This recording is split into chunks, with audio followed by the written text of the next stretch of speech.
Welcome everybody to episode 15 of the B Critics Sick Edition.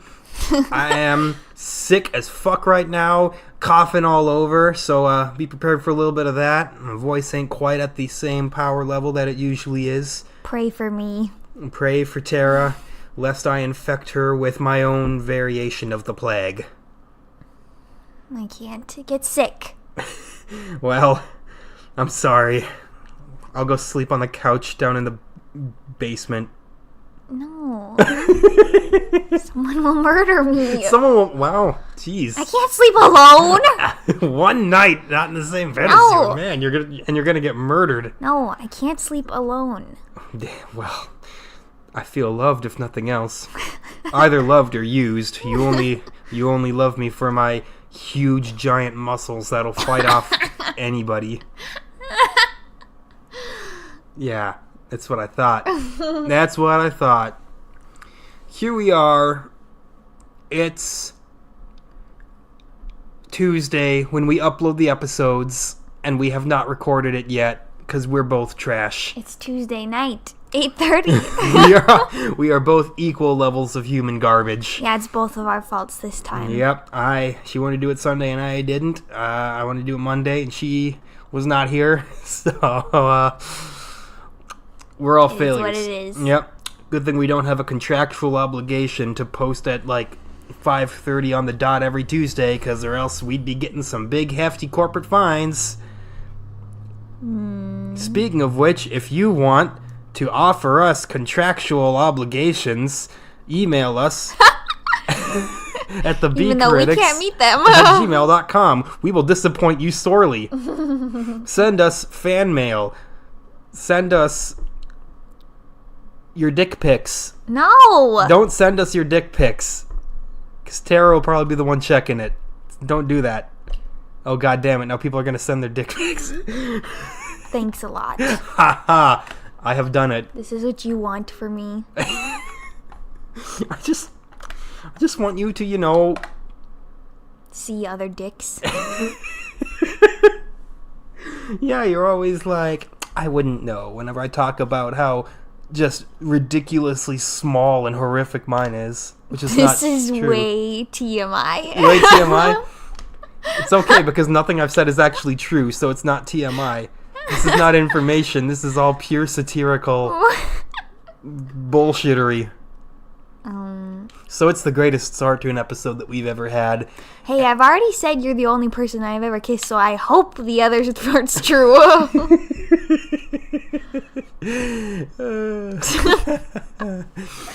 See, yeah, that was true, though. That was information that you just gave out to the world there. Now everyone knows you're a loser.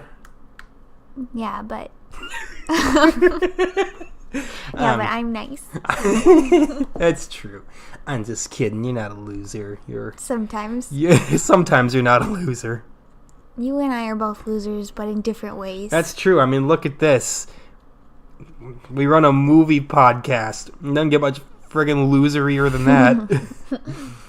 And we watch movies like The Kindergarten Teacher. That's our first movie of the week. A movie that did very well in all the various film festivals that it appeared at. Received very positive acclaim across the board from everybody because it's a very artful and well done movie, and yet at the same time... What? It did. Yeah, it did. Oh. People liked this movie a lot. Wow, okay. It didn't really grip me, I gotta say. It was so weird. It was creepy. Very strange movie. Yeah, the number one thing, or like the very first thing that I read about it after we were done watching, I went to some online resources to see what the word of the people was, and the number one thing someone said is, if this were with a male lead instead of Maggie Gyllenhaal, it might not have even been released.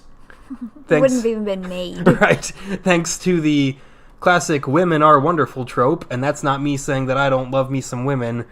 That is just me saying that, typically speaking, if you put a female and a male in similar strange circumstances, the general perception will always be that the woman is a little bit better for it. And that's or is allowed to right, do that. yeah, and that's not me being mean or being sexist. It's just it's just how perception works right now, and it be how it be. So specifically, this movie, in case you couldn't tell, is about a kindergarten teacher who develops a unhealthy obsession with one of her students, which you may have guessed is a kindergarten student. Thanks. You're welcome. Hitting you with the big truths here. Because she hears him recite a poem, and she's like, wow, that was a really nice poem. Then she learns that he does it all the time, and he's just always making poems, and she's... This poem was like nothing I could ever have written in my life. They are... all of his poems that he writes throughout this movie are very, they're simply worded a lot of the time, but they're crafted in such a way where it's just so poignant every time one of them comes out of his mouth, and it's like, wow, how did you come up with that? And what does that mean? Right. Like the very first verse he recites, let me see if I can remember it. Anna is beautiful. Beautiful enough for me. The sun shines on her yellow house. It is like a sign from God. Do you remember that? I remembered the first two lines, and that's it. Only after you started saying them, though. What can I say? I'm good. But, again, it's not overly wordy. It's not trying to be, difficult to understand. It's just, it's right there. And there's so much to talk about just with that verse alone, which, wouldn't you know it, old Maggie Gyllenhaal in the movie, her name is not Maggie, her character Isn't is... it Megan? No. Lisa Spinelli from Recess. Okay. No. Oh, yeah, Megan was the other girl. Yes. No, yeah, she goes to a poetry class and starts reciting the kids poetry. I don't want to just, go through the whole, plot for you here, because we're kind of bad with that sometimes, but... Wait. Basically, she's shit at poetry, and she can't write. Right. Yeah, she's always getting bad-talked by her poet instructor, teacher, whatever you want to call him, and finally she hears these great poems, and she's like, maybe I can just pass these off as my own poetry. Much like Principal Skinner when he burns his roast when Superintendent Chalmers comes over. Gosh, why? Why do you always bring that up? Brings home some delicious steamed hams in attempt to trick Chalmers. I swear you bring that up once a month. It's the first time I've ever brought it up on the podcast, though. Cut me some slack here. I had to. This movie is like a big old juicy steamed ham.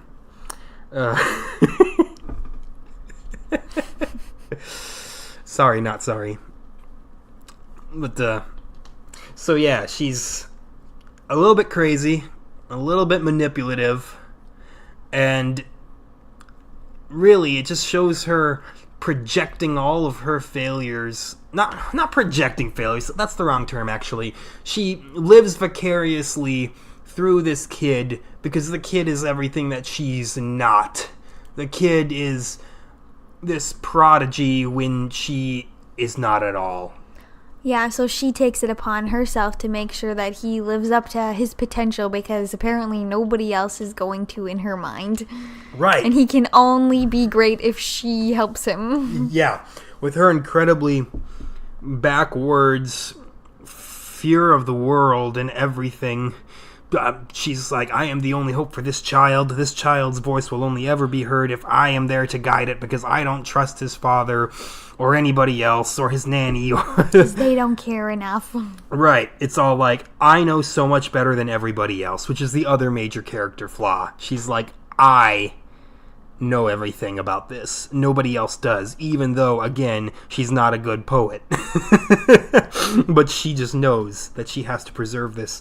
And it just gets stranger and stranger and more cringe-inducing as the movie goes on, the ways that she continues to latch on to this child, and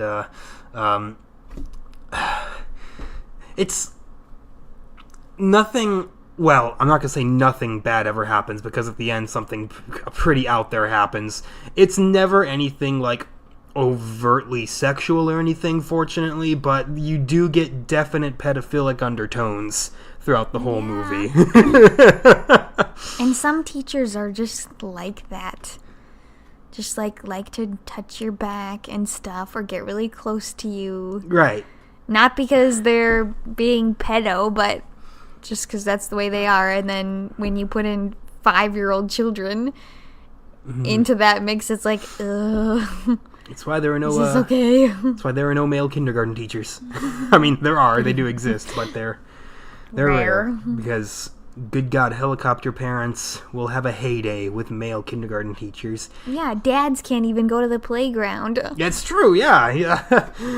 One of my coworkers even talked about bringing his kid out for a run and getting glares from creepy old ladies who is like, Freaks. Mind your own business. Fucking hell. Men are allowed to be with children too, in fatherly roles. Hang out, spend time with. Hang out. That would be better. Yeah. Men are perfectly fine to bring kids into the bathroom to ask them about poetry. Yeah, during nap time. Yeah, it's like one of the first weird things that she does in this movie. She like wakes the kid up in the middle of kindergarten nap time, hauls him into the bathroom, and you're like, oh no, Shuts why? the door. What? And again, she doesn't do anything like outright wrong. It's just weird the whole time. It's a strange movie.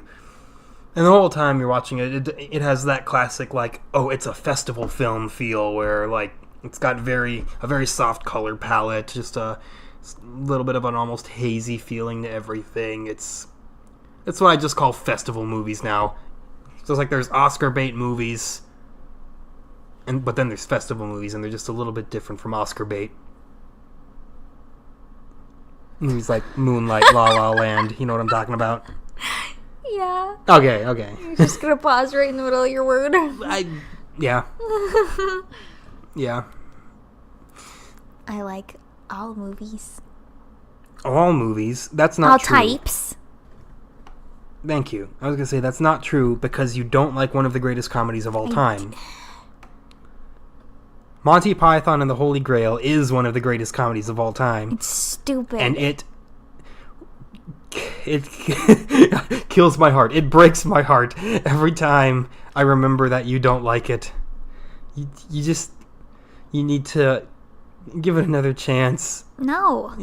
Why don't you give everything that I like that you don't another chance? Because things like Norbit are not worth second chances. I didn't know. What? You've never made me watch Norbit. I know. It's a false equivalence. I'm good at those. Yeah, you are. And by being good at them, it also means that I'm bad at them, because that's a bad habit to be in. Don't be like me. Do as I say, not as I do. Why don't you give Gossip Girl another chance? Gossip Girl was perfectly fine. I roll my eyes at it, but it's, for what it is, it's probably as good as it's gonna get for being in that subgenre. As far as episodic teen dramas go, it's one of the better ones. Is that what you want from me here? Yes. Thank you.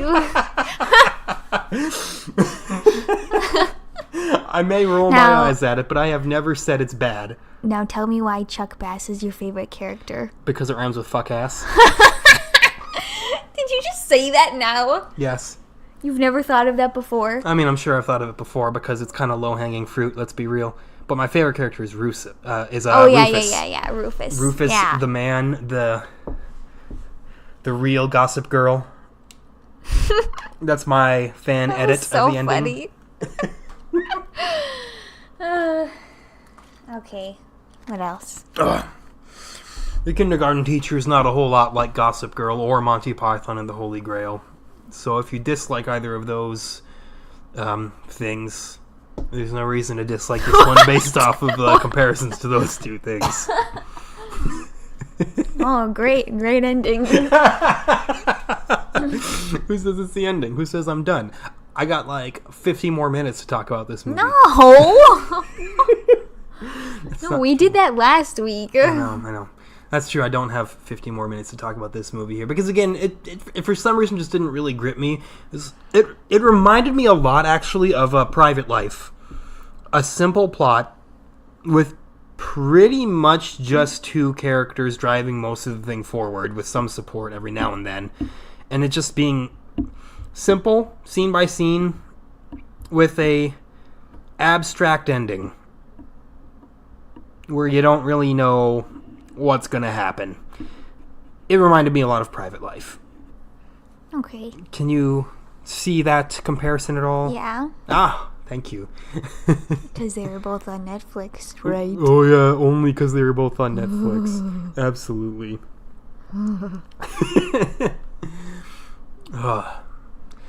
Any last words about Maggie Gyllenhaal's The Kindergarten Teacher? This was actually a remake. The original Kindergarten Teacher came out like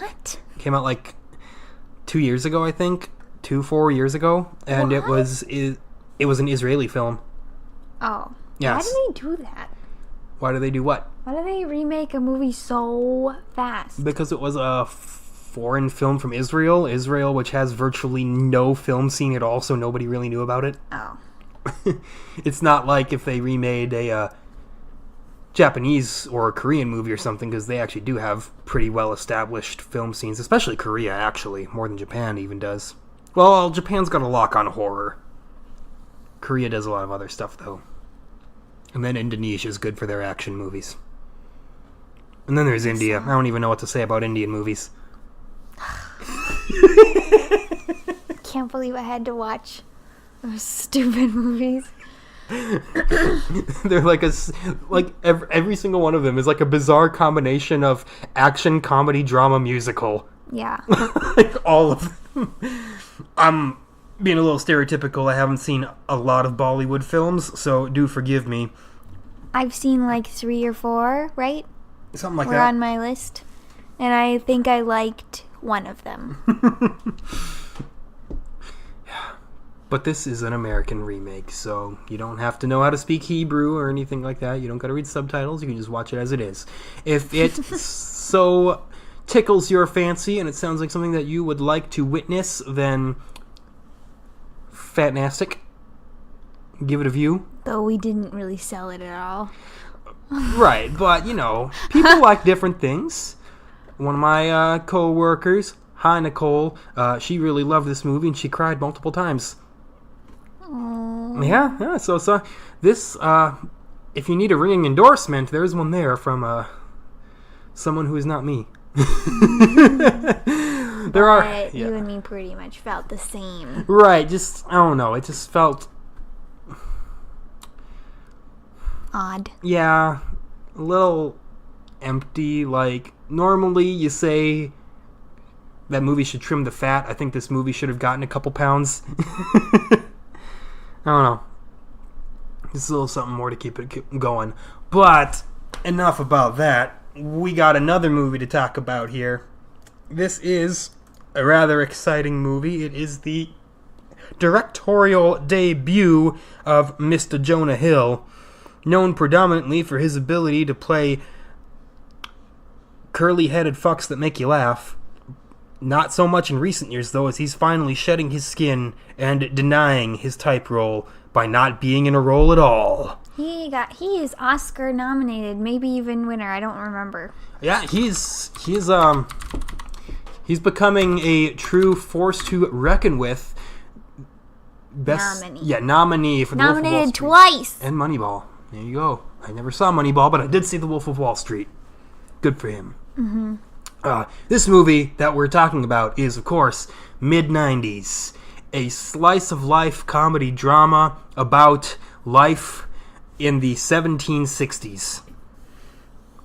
Just kidding. It's about life in the mid-90s, oh, the 1990s. Just yeah. kidding. Oh, gotcha. Unfortunately, just about 10 years too early for us. Yeah. As our childhood was mid-2000s. You're filthy millennials. Deal with it. That said, there are still some things that did speak to me in this movie. Faint memories of things. I've played my fair share of Super Nintendo. I enjoy my fair share of old school hip hop. There were many things that did make me smirk. Now, it's kind of funny because prior to this movie coming out, Jonah Hill said that he didn't want to rely on nostalgia carrying the movie, to which I gotta call a tiny bit of bullshit there, because this movie reeks of nostalgia. We're talking the main kid straight up wearing a Street Fighter shirt in some scenes. We're talking...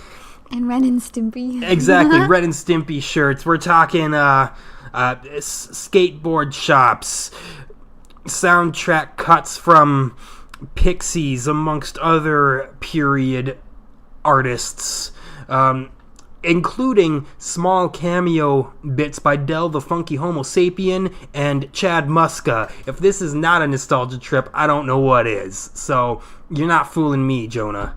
Yeah, but people who don't know those things wouldn't notice that. Well, that's true. It's not like they were had a 3-minute advertisement for Pogs or something in the middle of it. Yeah. I think it was subtle enough for you not to notice it, because I only noticed 2 things, and they were just oh, that's that. Yeah, it definitely took place in the period well, but you're right, it didn't go overboard with the obvious ones, I don't even know. It wasn't hey, here's Song 2 by Blur playing now. No one's ever heard that song before. It wasn't like The Wedding Singer, even though I love that movie. Yeah, The Wedding Singer is definitely heavily reliant on nostalgia. Yeah. This goes so back to the 90s that the entire movie is actually shot in a 4:3 aspect ratio. It's not a widescreen movie at all. Which is very interesting to do. Yeah. Because people don't do that. Exactly. It hasn't been done in years and years and years. So, yeah, the actual theatrical release was just a regular 4:3. We saw the trailer quite a few times, and on the 4th or 5th time, I leaned over and I was like, it even feels like it was from the 90s, and Paul's like, oh yeah, that's the ratio. And I was like, oh, I didn't notice. Yeah. Duh. I suppose I should talk a little bit about the plot here. I did mention it is a slice of life film, so it's nothing that is super driven forward by any one real conflict. It's just about a kid in a kind of shitty living situation with his somewhat absent mother and his abusive brother, just trying to find his place in life. Abusive as in... He's your typical older brother that beats you up. Oh, he beats him up way more than typical older brothers do. Jeez. I was cringing at some of those beatdowns in the movie. Straight up. I wouldn't know. Straight up full fist. Just brutal. Brothers don't do that normally. I am an older brother, and I never once did that. I got in a little scrap with my brother once. Yeah, but you're only a year older than him. I didn't beat up my little sister ever. Good. But yeah, maybe a little heavier than normal. That was way stuff. Beyond regular Big Brother abuse. Okay, but you made it, when you say abusive, you make it sound really bad. Every night he comes home and he's beating him to death. Did you see the dark purple bruises on his torso? That was from skating. No, they showed up before he even started skating. I don't remember. Yeah, he was bruised in areas.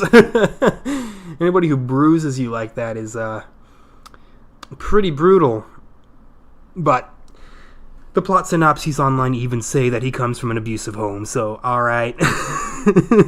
Okay. Take it from me. I mean, I know that you only got your arm broken by your sisters. But I know. My poor self. But then I got to hit them with my cast. Yeah, my siblings didn't break any bones, but my dad did accidentally give me a hairline fracture in my pinky once.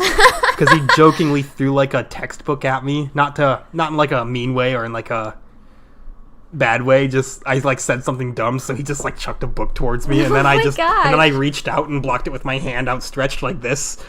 I'm stretching all my fingers out for you on the no video line, which is all of you.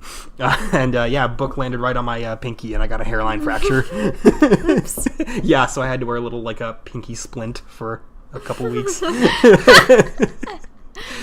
It was a real pain in the ass. I couldn't play guitar at all. It was on my fretting hand. Wow. But back to this movie. Real fun thing. Pretty much everybody in the group of friends, the kids that Stevie, that's the main character, that Stevie starts to hang out with and becomes friends with, none of them are actors. They are all professional skaters who have never really acted before. And it's their first attempt. With that knowledge in mind, hot damn, there were some awesome performances, given the fact that this is a completely green rookie cast from top to bottom. Mm-hmm. And such varied characters, too. This is the entire friend group, just to give you all of the names here. There's Stevie, the main kid. There's Ray, Ruben, Fuckshit, and 4th grade. It's like, with names like that, you know it's a motley crew. You know that they're going around and ruining everything around them. And they are absolutely terrible influences, for the most part. They're like, Stevie wasn't getting into trouble before. He was just getting beat up by his brother. But now he's down in 40s and smoking and practically dying trying crazy skate attempts. Getting with girls at the ripe old age of 13. Yeah, I thought he was 12. No, 13. Oh. But yeah, it's so like a lot of the movie you kind of spend being like, is this kid like ruining his life? But because real life is not that gray, I mean, it's not that black and white. Let me tell you literally the opposite of what I mean. Because real life is not that black and white. Sorry. It is. The movie really has you questioning yourself the entire time, because that's what life is. Life is unpredictable. Life does not have the simple answers all the time. It's like, wow, these friends are making him do some really dumb shit, but now his friends have his back entirely, and now he's smiling when he never was before. It's like, there's good there, and there's bad there, and there's a balance of both, and that's what real life gives you. Gives you a balance of both, especially since like some of the kids like in this friend group are genuinely awesome kids. There's like total opposites. Like the second youngest kid in the group, Ruben, one of the first things that he says to Stevie is like, dude, don't say thank you, that's gay, like everyone's gonna think that you're a faggot and stuff like that. And then he's like, and then he like tries to thank Ray, the black kid in the group, and he's like, I'm sorry, like I want you to think I'm gay. And he's like, what? Saying thank you ain't gay, that's just basic manners. And it's like, this kid, and that, God, Ray's whole performance, scroll down a little bit for me here so I can get the actor's name here. Nakel Smith, currently signed to Adidas Skateboarding. Spectacular character, just like genuinely great guy, there for everybody. He's almost never the instigator of the actual bad shit. He's actually like trying to pull the liquor away from Stevie on occasion. He's there to actually talk to him when someone has to actually talk, whereas everyone else, you know, they just want to have fun and want to kind of avoid responsibility. And it's like, he gives life lessons. Exactly. He's the oldest of the group. He's the best skater of the group. And even though he doesn't really directly take command, because there is no real shot caller in the group, everyone just kind of floats around and does whatever. He's definitely the wise man of the group. Complete opposite of Fuckshit, who, as you could well imagine by the fact that his name is in fact Fuckshit, is a complete little trash bag of a kid. Rich parents, super overprivileged, doesn't do a thing with his life, doesn't want to do a thing with his life, doesn't even want to try to take skateboarding to the next level like Ray does. He's just like, no, I just want to have fun. And it's just, and he's like responsible for like every bad thing that happens in this movie pretty much. Yeah, he's also the one that drives them around everywhere. Yeah, so foreshadowing. In a lot of ways, this movie actually reminded me of 8th Grade a lot. There were a lot of parallels between the two movies. They're both about young kids trying to find their way in one of the most awkward times of their lives. They are both slice-of-life movies that didn't really rely on a real plot and just kind of follows them doing what they're doing. They were both extremely earnest, and they nailed childhood to an absolute T. And they're both extremely funny movies until about 80% of the way through, where both movies get real serious. So, yeah, they're very similar movies. At least I felt. I feel like 8th Grade is a lot more relatable. Well, yeah, but you weren't a kid in the 90s in a poor neighborhood. I'm not a kid now either. Yeah, you were closer to a kid now than...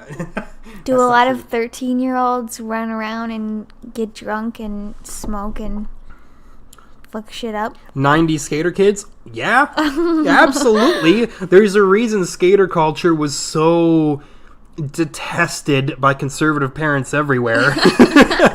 Kids tearing up asphalt in places with strict no skateboarding signs, throwing backyard parties, building their own skate ramps in the back and just getting wasted. Yeah, that was a regular thing. I mean, look at Bam Margera. Right there. Living proof that that's how it was. Yeah, but he was older than them. Well, yes, but he was the kind of role model that they were all looking at. They were all like, I want to be like him. I guess. I want to have no responsibilities in life and do whatever I want. They've done stuff in this movie I've never even done, so... Wow, and you're like the ultimate rebel, sneaking out late and going to parties as a kid. Gosh, yeah, you were crazy. I'm just saying it's not relatable to me. Well, yeah, because again, you were not a skate boy in the 90s. Well, I was 1 when this movie was set, so... It's true enough. But...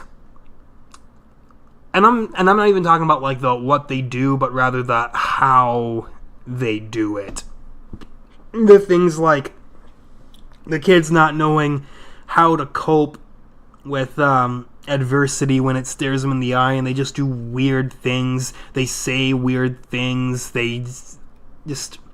Kids are weird. And kids are mentally very unhinged and strangely wired creatures. And this movie kind of nails that. It doesn't ever show them to all be like outright stupid. Like you can feel that you know why they're doing what they're doing, but at the same time you're like, man, I haven't been a kid in like 10 years. That doesn't make any sense to me anymore.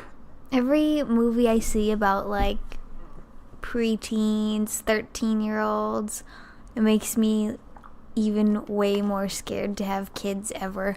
Because I'm like, what would I do with that? What would you do if your kid was chugging 40s and smoking at age 13? Yeah. Yeah, I don't know. Like, why? Which led me to another great comment online about this when someone asked, I have no idea if his mom was a good parent or a bad parent. To which somebody else replied, hey, that was parenting in the 90s in general. And honestly, that's parenting all the time. Parents don't know what they're doing. I don't mean disrespect to parents, but let's be real. There is no guaranteed correct manual on how to raise a kid. Yeah, exactly. On how to raise a kid. You're flying by the seat of your pants the whole time. I'm not saying you don't know what you're doing in a shaking my finger, you're all idiots way. I mean in a, hey, mad respect, because I wouldn't want to do it, and that takes balls to jump into that kind of black hole of what is my life about to be scenario. Yeah. Yeah. And being completely responsible for another human being. Yeah, exactly. It's scary. Mm-hmm.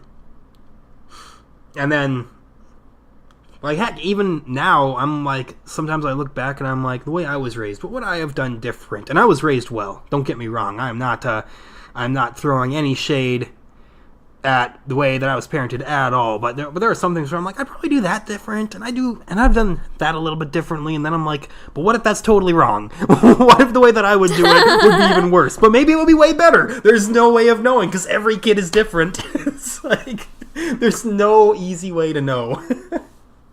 You just gotta kind of make as many mistakes as your kid is gonna make. And hope they're not bad mistakes. Right. And then try not to ground them for their mistakes and then pretend that you didn't make them, because that's the shittiest thing that a parent can do.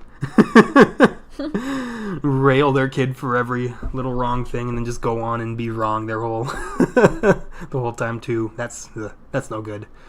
But yeah, Mid90s. It was a really good movie, I thought, actually. It was enjoyable the whole way through. Very brief, not even a full hour and a half, which makes no sense because it was not between 94 and 97 minutes long. So that's terrible. It's called Mid90s. I want my money back. Why don't you comment on one of Jonah Hill's Instagram posts? Yeah, I'm going to be like, Jonah, I already saw your movie, but I'm going to boycott it because it's not in the mid-90s in length. Even though I already gave you my money, so you shouldn't care. Maybe it was like that because movies weren't as long. This kind of movie, I guess. Or maybe he just didn't have any more bloat to put on it. I don't know. Maybe he just made exactly what he wanted to make, and he said, that's good. Because he didn't just direct it, he wrote it too. He was kind of the one-man wrecking crew behind this whole movie. So, that's the other parallel to 8th grade. Directorial debut by a man who is known for being generally funny. Look at all those parallels. And 2 nice, heartwarming movies. Mm-hmm. Yeah, even in the darkest of times during this movie, you're just like, man, I'm glad Stevie found friends. Even if they're not all that great Stevie. sometimes. Good on you, Stevie. Yeah, good movie. I'd watch it if I were you. Unless you're not into that kind of movie, then I wouldn't watch it. But Wow, okay. yeah, I know. There's my deep analysis. If you like this, watch it. If you don't. That's what I say about every movie, because it's the truth. I mean, maybe there are some movies that are so absolutely spectacular that I would say, even if you don't like this type of movie, go watch it. And then if you think it's bad, then I respect you less as a human being. Damn.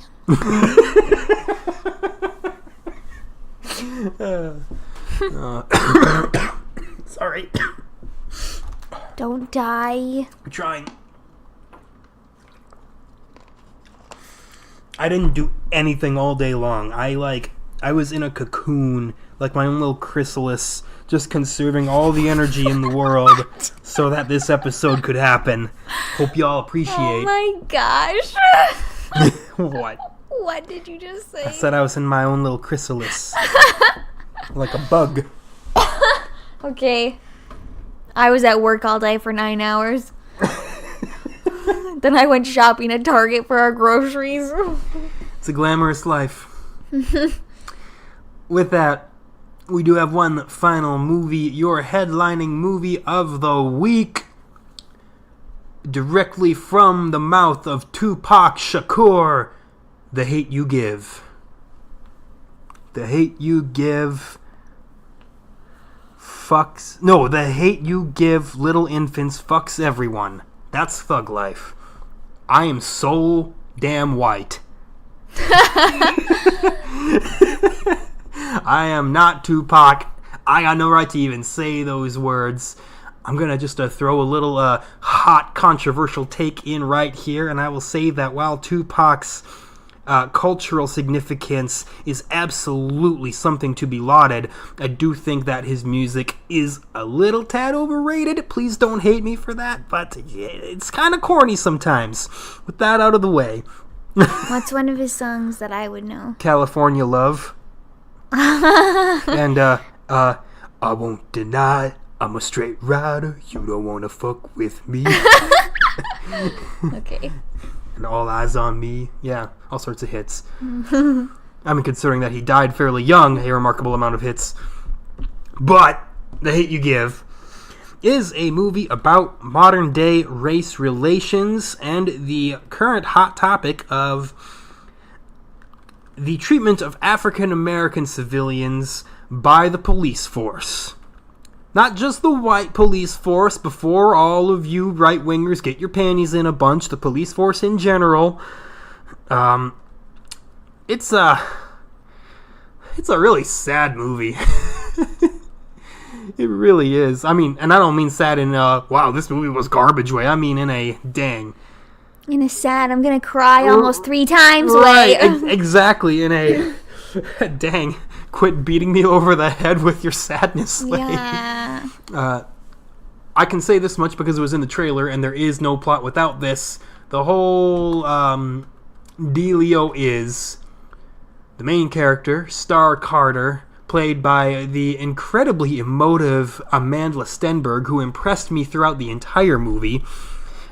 She is a kid who lives in a poor area, but goes to a wealthy private school so that she doesn't basically ruin her life at the poor local high school, which is known for having a terrible reputation. Her dad insists on staying in that neighborhood because that's where he's always lived and he can't let go of tradition. And her mom's like, if we're living here, you're going to a different school. So she's kind of stuck in this perpetual identity crisis of being two vaguely different people depending on where she is and depending on the time of the day. So that's the very first thing that the movie touches on right there, is hiding who you are and kind of putting on a face for the sake of making things easier for you. In both environments? In both environments, exactly. She can't act too preppy and white in her home environment, and she can't act too hood and black in her school environment. She already gets dirty looks just being the black girl dating the white boy. That was one of my favorite things about the movie, actually. She dates the same white guy throughout the whole movie, and he never makes a heel turn.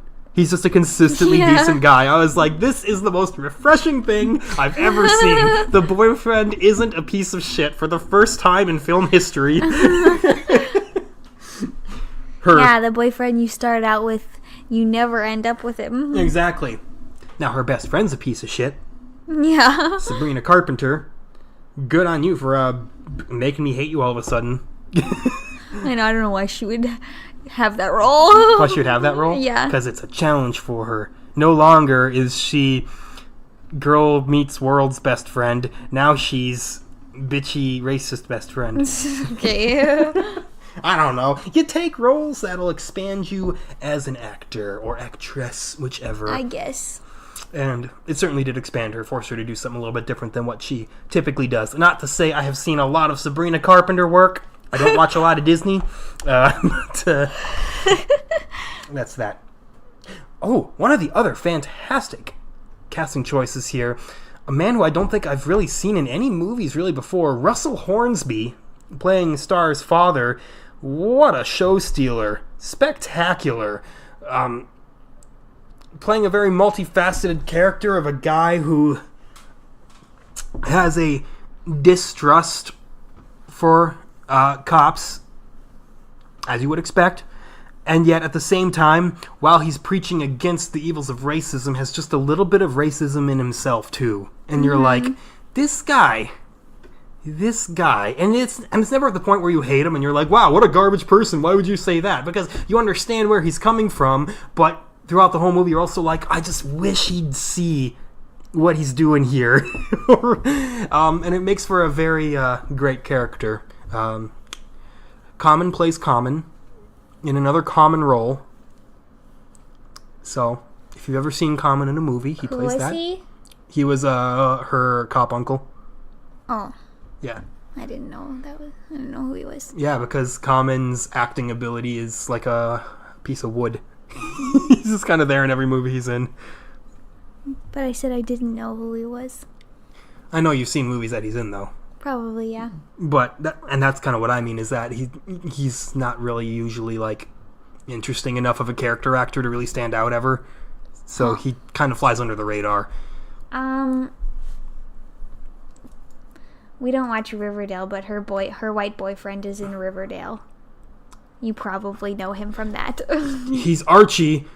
Boy, Riverdale. Never did I realize that Archie needed a gritty reboot until Riverdale came out. I saw that show came out, and I was like, what the hell is going on now?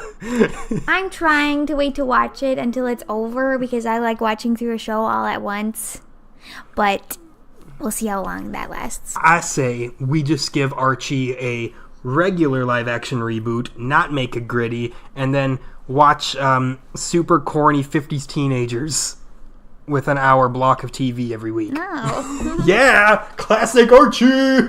But yeah, Star goes to a party on the weekend in the hood and sees one of her old friends that she's known since a child. She goes down at the party. They get out of there. They're in the car alone. The cutest person in the whole movie. Khalil? Yeah. He's so cute. He's a good-looking man. Algie Smith is the actor's name, and yeah, he's a very, very, very charismatic fella. Got a smile that could knock the pants off of anybody, male or female. Had a smooth way of talking where you're just like, I like you. You're a great person. But he's all involved in drug dealing because his grandma's got cancer. They're poor.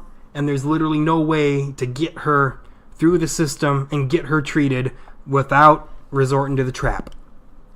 And that is the second thing that this movie touches on, is people are so quick to say, like, oh, well, if black people just didn't commit crime, then there wouldn't be any problems. It's like, no.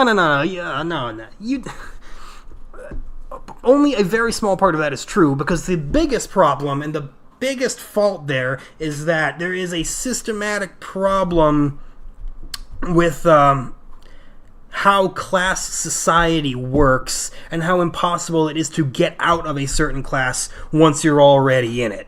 If you're born to a poor family, the odds are stacked very much against you that you are going to continue being in a poor family. And when you're in said poor family... You just said that weirdly. I did? You said the opposite. If you're in a poor family, it's extremely likely. It's extremely unlikely that you will ever escape. Sorry, I'm getting so ahead of myself here. I'm just saying all my words incorrectly. And then of course, when you're in a poor family, you have to resort to some things you may not love yourself for to get out sometimes. A lot of people are like, oh, well, I would never do that. I would starve instead. It's like, well, good for you. What? Oh, yeah. I've seen people say it. They're like, I would sooner starve than get involved in drugs. It's like, all right, so then you died. Congratulations. It's survival of the fittest, and you clearly were not fit. I'm not saying this means resort to drug dealing, but for some people, it feels like a way out. They make that very clear in this movie, too. I believe it's her dad even says, like you think it's a way out, and then you realize that you've ruined everything. It's like, the movie doesn't try to glamorize it. It doesn't try to make it seem like a good idea. The negative side effects of that kind of life are definitely very clearly illustrated in this movie. There are no way saying this is good that these people are doing this, but it's saying, hey, here's why this happens. Anyway, he gets shot by a cop because he gets pulled over for not signaling. Yeah, for not signaling lane change. Signaling. Stop. Yeah, that's right. I said that right here. He gets pulled over because he didn't make a signal. Cops all like, all right, got any drugs? And he's like, I don't have to tell you that. He gives him, don't lie, he gives him a little bit of attitude. He does. That's what I said. He was like, I don't have to tell you that. Which one could argue is a little bit of attitude. And yes, he does give him a little bit more attitude, to which that's where I come in and I say, typically if you treat a cop with a little bit of respect back, you'll get it reciprocated most of the time. I've been pulled over a few times, usually for, minor speeding infractions, or maybe, a few times. Running a stop sign on accident. It was never even running, it was more so yielding a stop sign.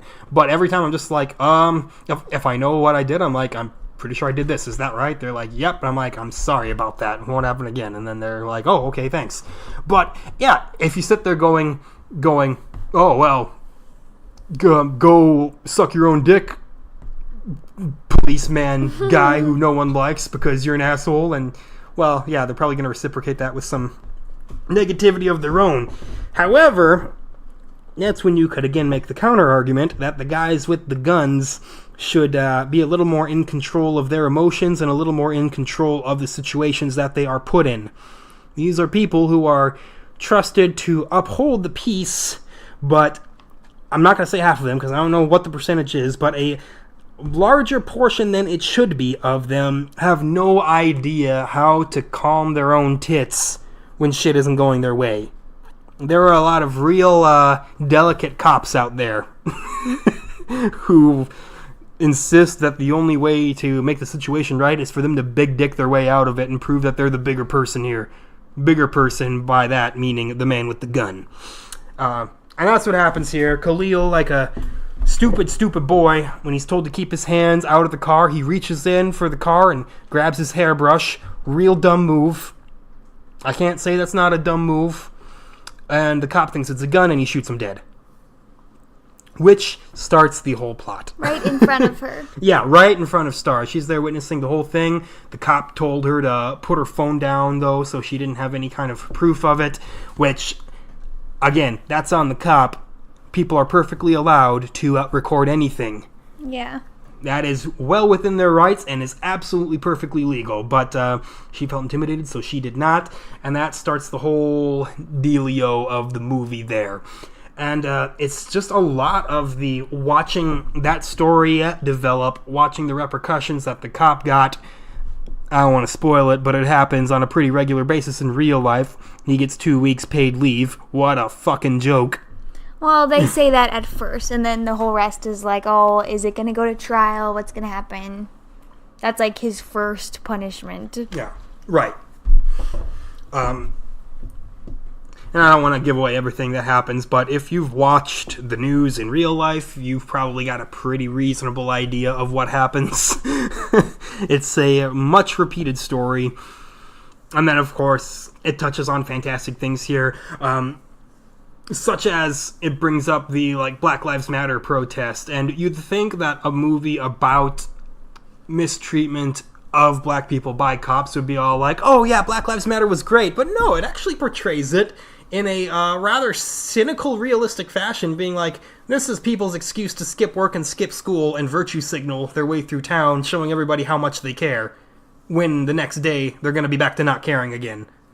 Well, they said that about all the white kids doing that. Right. Which, there was a lot of that in the real world as well. White kids skipping out class to protest and then not protesting anymore because they forgot about it the next day. Yeah. It's like... Yeah, it's great because you can tell it's not like an ultra-pandery movie because a lot of those Black Lives Matter protesters are the kind of people who would go and see this movie to be all like, this is how socially... functional I am and how much I care, and then it's like, yeah, by the way, you people are dumb for all this too, for these reasons. It's like, it doesn't pat anyone's back for too long. It doesn't, pretty much everybody in this movie has their negatives brought to light just as much as their positives, except for Star, because she honestly never really did anything that wrong in the whole movie. You could argue that the most wrong thing that she did was, refused to speak up, but that's kind of what most of the plot is about, is her trying to balance her two lives, trying to decide, what do I do about this? I'm the only witness. Can I make anything happen? Should I make anything happen? Is it worth it to make anything happen? And it's just all kind of watching her character grow from there. So that's what the meat of the movie is. And It's quite well done. I've seen a few people toss a little bit of shade at the movie, saying that it feels like a made-for-TV movie. I don't know where they get that idea. I didn't think that. I didn't either. It didn't feel like a Lifetime movie or anything. It didn't feel like a Hallmark movie. It was like... seemed fairly high budget. Seemed well made. Solid soundtrack. Good acting. Wasn't like it was shot in cheap fashions using like the cheapest possible soap opera hand cams or anything. It was well made. So I don't quite understand that criticism. It's also worth noting that when the movie first came out, it did get review bombed by a bunch of right-wingers who gave it ones on IMDb without watching it. What? Yeah. Because it would dare to paint white cops in a negative light. Oh my gosh. Shock and awe. How could a white policeman ever do anything wrong? And again, yeah, it doesn't just make it about white cops either. Even her uncle is explaining just kind of the way of policing, and he's black himself, and he even says, yeah, if Khalil were white, I probably would have asked him hands up, but if he were black, I probably would have shot. And he was black himself. It's like, damn, harsh. But it nails how both complicated and not complicated everything is, and it's really all over in the make you think department. The real shame is the people who really should see this movie, who might actually get something challenging out of it, will refuse to see it. Because they've all got the preconceived notion of it's a black propaganda movie. It's like, get your heads out of your asses, people. Learn something. Expand your horizons and accept that life may be a little more challenging than you initially thought. Do you think those same people also wouldn't see BlacKkKlansman? Yes. Yep. The exact same types of people. I know in the BlacKkKlansman Reddit discussion thread, there were even people saying that there were walkouts during that movie by people basically grumbling about how it's just another black movie. What? Which is a ridiculous statement to make. BlacKkKlansman was far from just another black movie, whatever another black movie is. Yeah, I don't even know what that's supposed to mean. But yeah, it's those exact same people. The people who are, like, they're stuck in their own little funneled viewpoint of the world. And they don't think they ever have to change it. Because they think they're right. Just all the time. And it's infuriating. It really is. Frustrating and all of that. And that's why things keep happening. I mean, it's a general shit coaster of everybody refusing to help everybody else. Even in this movie, at the very end of the movie, I'm not going to say exactly what happens, but it's made very clear that there's a pivotal point where either the African-American community can continue to fuck each other over, and they can continue to establish the fact that their neighborhood is bad and will continue to be bad, or somebody can finally do something different and make it a little bit better. That's like the number one moral at like the end of the movie, after everything is kind of, I don't want to say blown over, because these kind of things don't ever really blow over, but it was the whole, everyone has their part to play. Nobody can claim they don't. Unless you are a completely segregated monk in the mountains of Nepal, practicing Buddhism. Then you're probably kind of doing your own thing. But outside of those fringe examples and rather niche individuals, as a whole, that's kind of the deal. Overall, I would recommend it. It was a very good movie. There was one moment where I nearly lost it, where I felt tears welling up. I didn't quite start sobbing, and it wasn't even like a sad moment. It was just a powerful moment. It was the first time she finally like speaks up and does something, because she's had the same kind of demeanor, the same general way about her the whole movie, and all of a sudden it's just like a light switch, and she just she finally throws down the hammer, and it's like, holy, was not expecting it. And it's powerful stuff, good stuff. I'd watch it, even if you don't think that it's something you would like, watch it anyway. There! Throwing that out for you now. Wow. Yeah. Because if you don't think you'd enjoy it, chances are you're the exact person that should see this movie. Alternatively, it is a novel adaptation, so if you prefer reading, you could probably just read it too. But then you don't get to see Khalil. Exactly. Then you don't get to see Khalil, that fly boy, that dude.